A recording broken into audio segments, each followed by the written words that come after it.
which are present inside the atoms, as you have already know. One is proton, another one is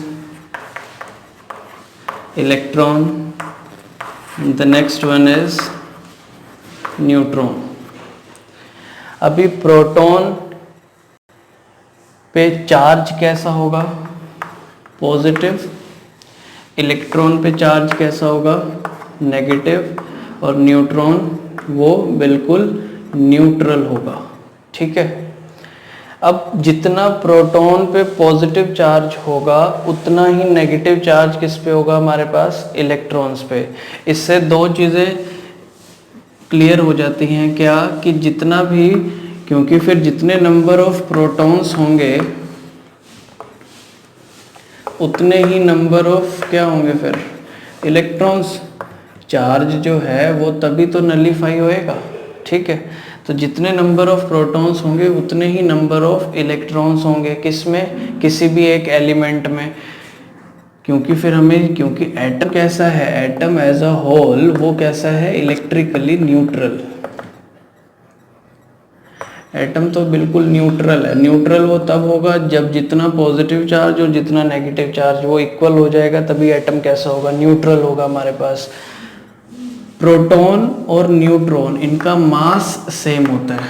mass of proton is 1.67 into 10⁻⁻27 kg। Similarly 1.67 into 10⁻⁻27 kg। Electron का मास जो है वो बड़ा ही negligible होता है, बड़ा ही कम होता है, 9.31 इंटू 10⁻31 kg। ठीक है। तो ये हो गए इनके मास। अब आपको ये पता लग गया है कि नंबर ऑफ प्रोटॉन्स और नंबर ऑफ इलेक्ट्रॉन्स ये क्या हैं? इक्वल हैं। किसी भी एलिमेंट को रिप्रेजेंट करने के लिए बेसिक जो जनरल जो फॉर्मूला है वो क्या है? ZXA, या फिर आप इसको इस फॉर्म में भी लिख सकते हो, ZXA। ठीक है। Here Z is atomic number, Z है उसका atomic number, A is the atomic mass, and this X is the symbol of element. जिस भी सिंबल से वो एलिमेंट जो है वो क्या हो रहा है? रिप्रेजेंट हो रहा है। तो एटॉमिक नंबर हमेशा Z से रिप्रेजेंट करना है, एटॉमिक मास A से, एंड X जो है वो आपको सिंबल बता रहा है। नाउ जितना ये एटॉमिक नंबर है उतने ही एलिमेंट में प्रोटॉन्स होंगे और उतने ही क्या होंगे? इलेक्ट्रॉन्स होंगे। ठीक है। तो जितना Z है वही किसके बराबर होगा? Number of protons, and that Z is equal to number of electrons. ठीक है। अब अगर मैं बात करूं, अगर मैं सिर्फ इतना ही लिख रहा हूं अभी, 11Na, this is sodium element. ठीक है। अब 11Na तो यहाँ पे, और ऊपर है इसका एटॉमिक मास वो होता है 23। तो इसके साथ अगर आप इसको कंपेयर करोगे तो Z की जगह पे क्या प्रेजेंट है? 11, A की जगह पे क्या प्रेजेंट है? 23, एंड X की जगह पे सोडियम जो उसका सिंबल है Na। अब Z की जगह पे 11 प्रेजेंट है, इसका मतलब अगर हम बात करें कि सोडियम में नंबर ऑफ प्रोटॉन्स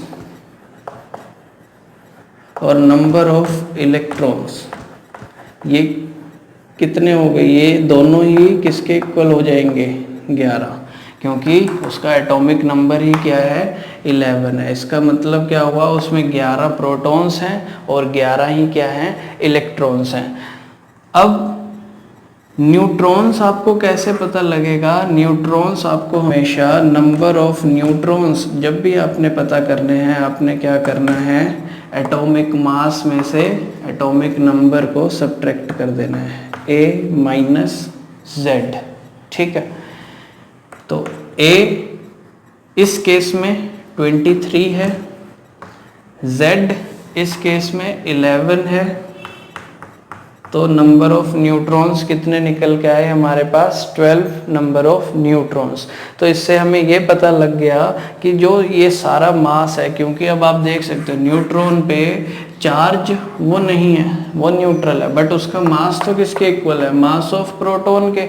तो जो सारा मास है हमारे पास एटम में, तो क्योंकि मास नंबर इसीलिए वो एक्चुअल में तो उसका डबल होना चाहिए था, बट वो चीज़ ज़्यादा है, तो बाकी का मास वो कहाँ से आ रहा है, जो हमारे पास मास ऑफ न्यूट्रॉन्स है। तो ये मेरे को लगता है आपको क्लियर हो गया होगा, इतना नोट डाउन कर लो students.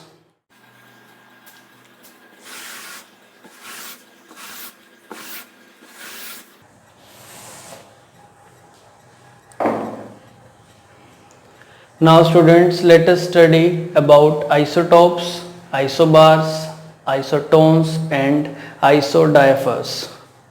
These four terms you should know. So first is isotopes. Isotopes वो होंगे एटम्स, एलिमेंट के, जिनका कि एटॉमिक नंबर सेम होगा और मास नंबर क्या होगा, डिफरेंट होगा। So isotopes are the atoms of an element having same atomic number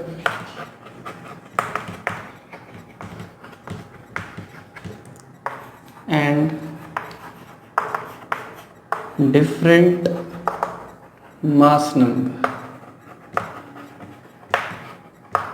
तो इनका एटॉमिक नंबर तो सेम होगा बट मास नंबर क्या होगा, डिफरेंट होगा। There are 3 isotopes of hydrogen, 1H1, 1H2, 1H3।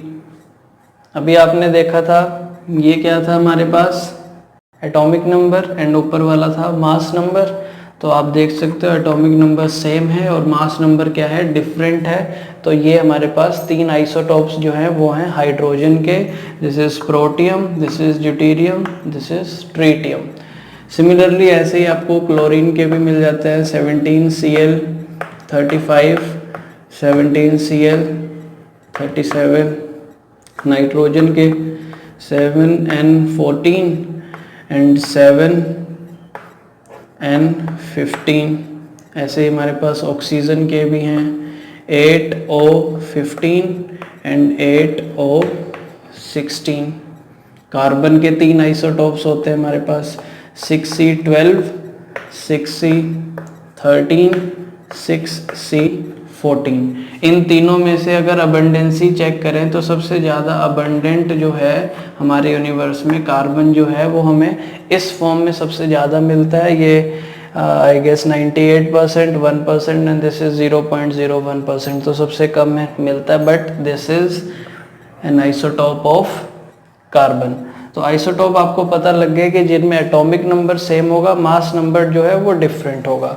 Isobars वो इसके vice versa. Vice versa means इसमें सेम क्या होगा, बाकी की जो आप लाइन है डेफिनेशन वो उसमें से लिख सकते हो, that isobars are the atoms of an element having same क्या होगा, इसमें होगा same mass number. So having same mass number and different atomic number. तो एटॉमिक नंबर आइसोबार्स में डिफरेंट होगा और मास नंबर जो है वो सेम होगा। अब इसमें से अगर मैं ढूंढने को कह दूं तो आप ढूंढ सकते हो इसमें आइसोबार कौन से हुए, ये आपको दिख रहे हैं। इसमें एटॉमिक नंबर जो है वो डिफरेंट है, मास नंबर जो है वो सेम है। तो 7N15 एंड 8O15 ये क्या हुए हमारे पास, isobars, because mass number same, atomic number different. और इसमें नज़र आ रहा है आइसोबार, ये आपको नज़र आ रहा होगा, this is 6C14, this is 7N14। तो 6C14 और 7N14, इसमें भी mass number same, atomic number different, इसका मतलब ये क्या हुए, isobars. Now third is isotones. अब आइसोटोन्स में ना तो मास नंबर सेम होगा ना ही एटॉमिक नंबर सेम होगा, बट इनमें क्या होगा, नंबर ऑफ न्यूट्रॉन्स वो सेम होंगे.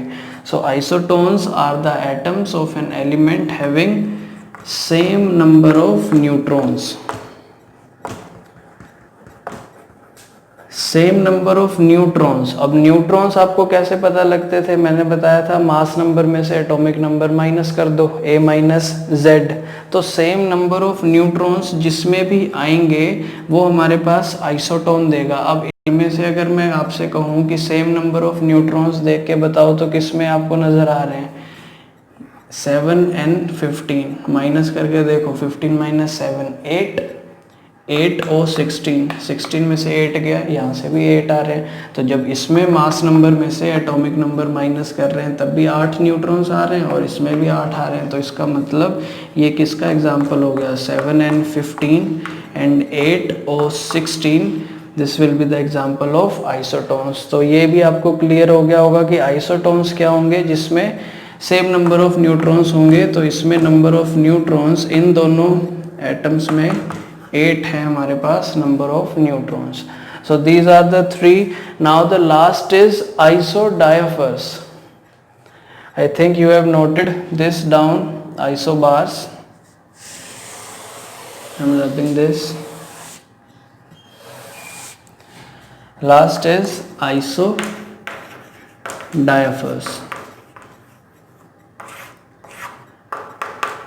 आइसोडायफर्स में ना तो मास नंबर सेम, ना ही इसमें एटॉमिक नंबर सेम, ना ही नंबर ऑफ न्यूट्रॉन सेम. तो जो अभी तक तीनों चीज़ें देखी थी इनमें से इनमें कुछ भी सेम नहीं होने वाला है. इसमें क्या सेम होगा, आइसोटॉपिक नंबर. वो कैसे होगा वो अभी मैं आपको दिखाता हूँ. आइसोडायफर्स वो एटम्स होंगे of an element having same isotopic number. अब आइसोटॉपिक नंबर कौन सा होता है, जो हमारे पास आइसोटॉप में से निकल के आता है वो क्या होता है हमारे पास, आइसोटॉप्स में से जो भी निकल के आता है, आइसोटॉप्स वाला जो नंबर होता है वो होता है हमारे पास n-p, यानी कि number of neutrons minus number of protons. ये होता है हमारे पास आइसोटॉपिक नंबर.